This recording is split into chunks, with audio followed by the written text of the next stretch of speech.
안녕하세요. 반갑습니다. 이현정입니다. 자, 오늘도 물건 한번 볼게요. 오늘은 10월달, 오늘 18일인데 2주간에 진행하고 있는 물건 한번 검색해 보려고 해요.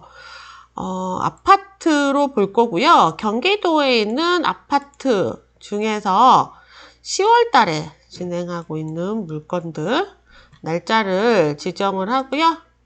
2주간에 진행하고 있는 물건들 중에서 최저가 5억 원 미만 물건으로만 한번 검색을 해볼게요. 네, 총 63건이 진행을 하고 있어요. 일단 입찰하시는데 도움이 되시라고 하는 물건 검색이라 20일부터 보겠습니다. 자, 제일 첫 번째 20일 날 하는 첫 번째 물건, 이천에 있는 아파트예요. 법정지상권 별도 등기 대항력 있는 임차인 선순위 임차권 관련 사건. 뭐가 막 빨간 글씨가 많네요. 한번 들여다 보겠습니다.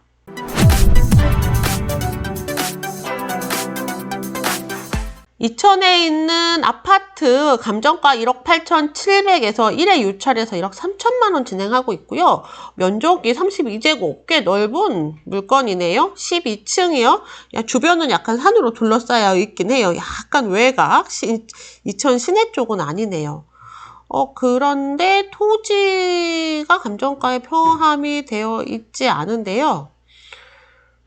또 다른 문제가 뭐가 있죠? 네, 여기에 임차권자라고 있는데 전입이 2015년 배당 요구가 없음으로 되어 있는데요. 다행히 이 임차권자가 주택 임차권을 신청을 했네요.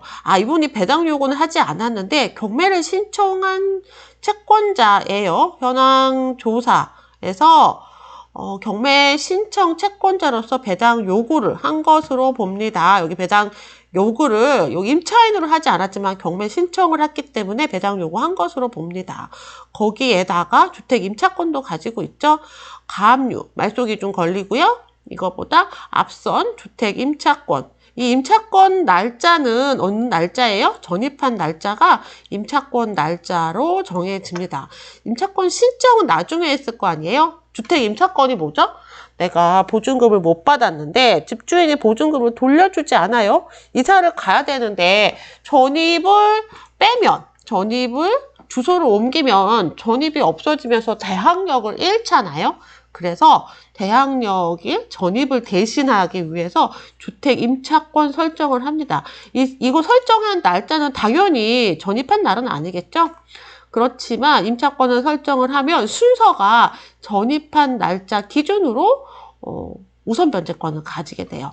그래서 선순위가 되고요. 이 물건 임차인의 1억 4천만 원이 당연히 배당돼야 되는 물건이고요. 인수잖아요. 인수? 대항력이 있기 때문에 만약 1억 3천만 원에 낙찰받았다라고 하더라도 1,000만 원 따로 내어주어야 하는 물건입니다. 이 물건의 가치가 1억 4천만 원 이상이라면 이 물건 입찰할 수 있는 거죠. 근데 여기 토지가 없어요. 토지가 없는데 여기는 또 토지 건물 일괄 매각이라고 돼 있고 매각 물건 명세서 상에 그런 얘기가 있나요?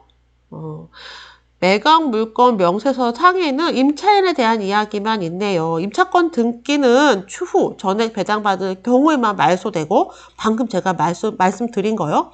토지에 별도 등기 있음. 토지 별도 등기는 있을 수 있어요.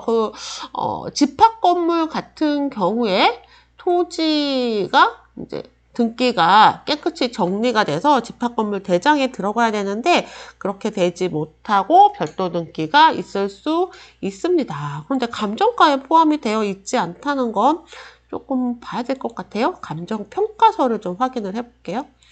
감정평가서에서 쭉쭉쭉 내려가서 감정가격을 평가한 내용이 있을 거예요.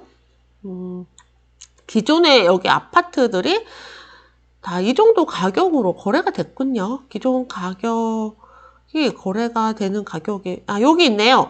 감정평가 명세서에 소유권, 대지권이 포함이 되어 있어요. 건물과 토지가 모두 포함이 되어 있는데 여기만 그냥 누락이 된 것 같습니다.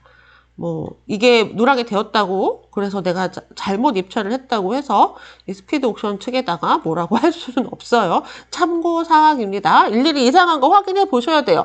이게 프로그램으로 돌아가는 거기 때문에 이게 좀 이상하다라고 하면은 직접 확인을 해 보셔야 돼요. 이 물건 특이사항은 딱 하나 있네요. 선순위 임차권이 있는 박땡땡님이 이사를 가셔야 되겠다라고 경매 신청을 했고요.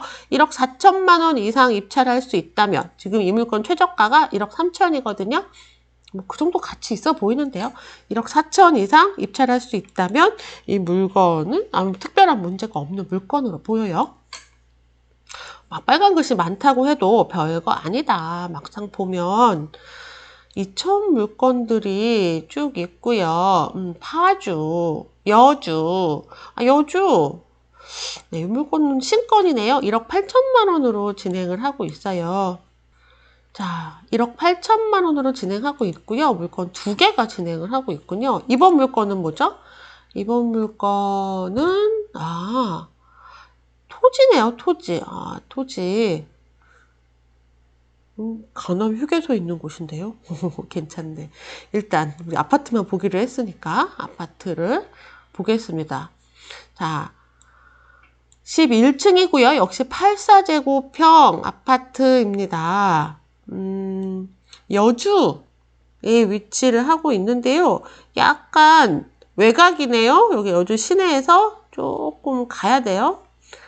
그리고 임차 내역 없습니다. 이거 뭐라고 했죠? 집주인이 사는 곳입니다. 근저당 있고요. 가압류 모두 말소되면서 권리상으로 아주 깨끗한 물건이에요. 가격 조사하셔야 되겠죠? 가격 조사하셔서 괜찮다라고 생각하시면 입찰에 도전하셔도 될 것 같아요. 1층 물건이 1억 6,500에 9월 달에 거래가 됐습니다. 1억 6,500에 거래가 됐으니까 뭐 거의 기준가에 해당하네요. 지금 입찰을 하는 게 좋을지 아니면 조금 더 유찰할 때까지 지켜봐야 될지 판단해야 될 물건이네요. 이미 이제 감정가에 시세가 다 포함이 되어 있기 때문이죠. 또 용인에 있는 아파트 전용 33평형 대형 평형이고요. 김포 동두천. 자, 이제 가격이 그래도 아직 경기도에 이렇게 저렴한 물건들이 있습니다. 연천에 있는 아파트는 굉장히 저렴하네요.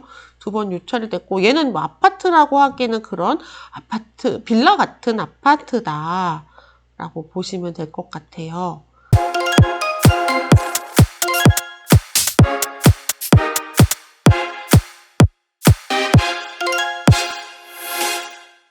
단원구 선부동에 있는 아파트 전용 12평. 여기 관련 사건 뭐라겠죠? 관련 사건. 관련 사건은요. 이 물건이 경매에 진행되기 위해서 관련된 사건일 수도 있고요. 아직 진행되고 있는 사건일 수도 있습니다. 여기는 이제 강제경매라고 했잖아요. 강제경매라는 건 어떤 근저당이 그런 게 아니라 집주인한테 돈 빌려준 거예요. 내가 이렇게 돈 빌려줬어요. 라고 해서 소송을 거쳤을 것으로 보이고요. 그 소송이 바로 관련 사건으로 기재가 되어 있을 겁니다. 자, 이 물건 2억 1천. 선부동에 있는 주공아파트 2억 1천으로 감정가 되어 있는데요. 말소 기준 권리는 근저당이고 여기에 임차인이 있어요.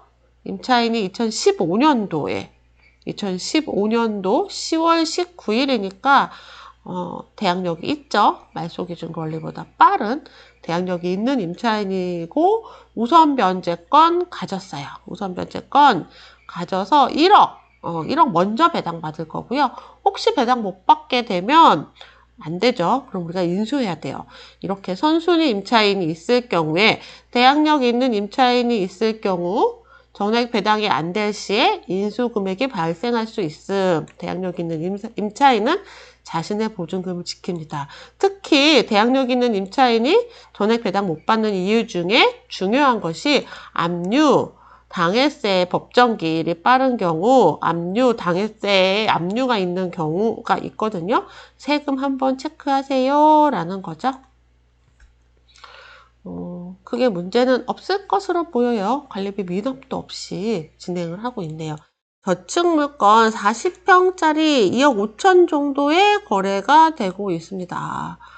군자주공, 이름이 군자주공인가 봐요. 그래서 얘는 40, 전용 지금 41.3인데 사이즈가 41.3이 다른지 같은지 한 번 더 확인해 보셔야 될 것 같네요. 어쨌든 얘는 40제곱짜리들로 보이고요. 2억 5천에서 2억 6천 사이 지금 입찰을 하셔야 될 타이밍으로 보이네요. 조금 더 조사해 보시고요. 괜찮을 것 같아요. 사이즈만 좀 확인해 보실 필요가 있어요. 여기 나와 있는 전용 면적하고 밑에 나와 있는 거하고 다르게 나오고 있거든요. 다른 물건도 한번 보겠습니다. 자, 지금 덕풍동 라인 아파트, 제가 수업 중에 담아놓은 아파트네요. 덕풍동 라인 아파트 3층 물건이에요. 3층 물건 59제곱 25평형 아파트죠. 3억 2,800 신건으로 진행을 하고 있습니다. 말소기준 권리 근저당이고요. 밑으로 모두 소멸. 임차 내역이 없으면 집주인이 살고 있는 거죠. 3월 24일에 채권자가 매각 기일 연기서를 제출했다라고 했는데 3월 24일에 무슨 일이 있었나요? 3월 24일 변경됐군요. 그래서 3월 달에 진행을 못하고 변경이 됐는데 결국 다시 재진행이 되게 됐어요. 이런 경우 많습니다. 그러니까 뭐 집주인하고 협의를 하려고 했는데 끝내 돈 문제가 그렇게 맘대로 되는 게 아니잖아요. 그러다 보면 다시 또 재경매가 뜨기도 하죠. 그래서 결국 재경매가 뜬 물건이네요. 자, 이렇게 물건들 지금 60여 건이 진행을 하고 있고요. 안성에 아직 1억 원짜리 물건도 있네요. 안성 당왕동에는 1억 2천, 죽산역에는 1억 원. 지금 신건들이 많이 보이고 있습니다. 한동안 못 나왔던 물건들이 이제 나오고 있는 거예요. 지금부터 부지런히 물건을 보셔야 돼요. 10월, 11월에 신건들이 계속 나오고 있어요. 그동안 코로나 때문에 법원 열리지 못했고 또 휴일이 많았죠. 뭐 여러 가지 휴일들이 많고 추석 이후에도 또 물건이 안 나오던 물건들이 지금 계속 나오고 있습니다.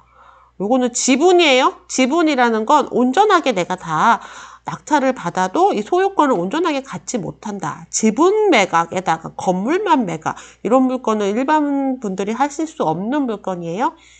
공유자가 있다는 거고요. 토지에 대한 권리가 없다는 거니까요. 지분 매각 우리는 안 할 거고요. 일괄 매각으로 봐주세요. 일괄 매각. 공유물 분할 경매라는 건 이 소유주들이 일부러 공유물을 분할하기 위해서 경매에 넣은 거예요. 이제 집을 잘 나눠 가지면 좋았을 텐데 그 협의가 잘 안 되니까 경매를 통해서 매각을 한 후에 배당을 소유자들이 나눠 갖는 겁니다. 빚 때문에 나오는 게 아니라요. 분할하게 된 위해서 나오는 거예요. 그래서 뭐 명도가 그리 어렵지 않죠. 입찰하는 사람 입장에서는 뭐 명도에 대해서 좀 어느 정도 부담감이 좀 덜하다. 그 외의 것들은 별 차이가 없습니다. 자, 이렇게 경기도에서 진행하고 있는 10월 달에 진행하고 있는 아파트들을 살펴봤습니다. 5억 원 미만의 물건들이 63건으로 진행하고 있었어요. 지금도 부지런히 이제 입찰을 참여하고 계시던 분들, 지금까지 물건 너무 없다 했는데, 이제 물건 나왔어요. 이제 물건 나오고 있습니다. 신건으로 계속 나오고 있어요. 이제 입찰에 도전을 해 보시기에 좋은 타이밍입니다. 자, 오늘은 경기도에서 입찰하는 물건들 한번 살펴봤습니다. 저는 다음 시간에 또 뵐게요. 안녕.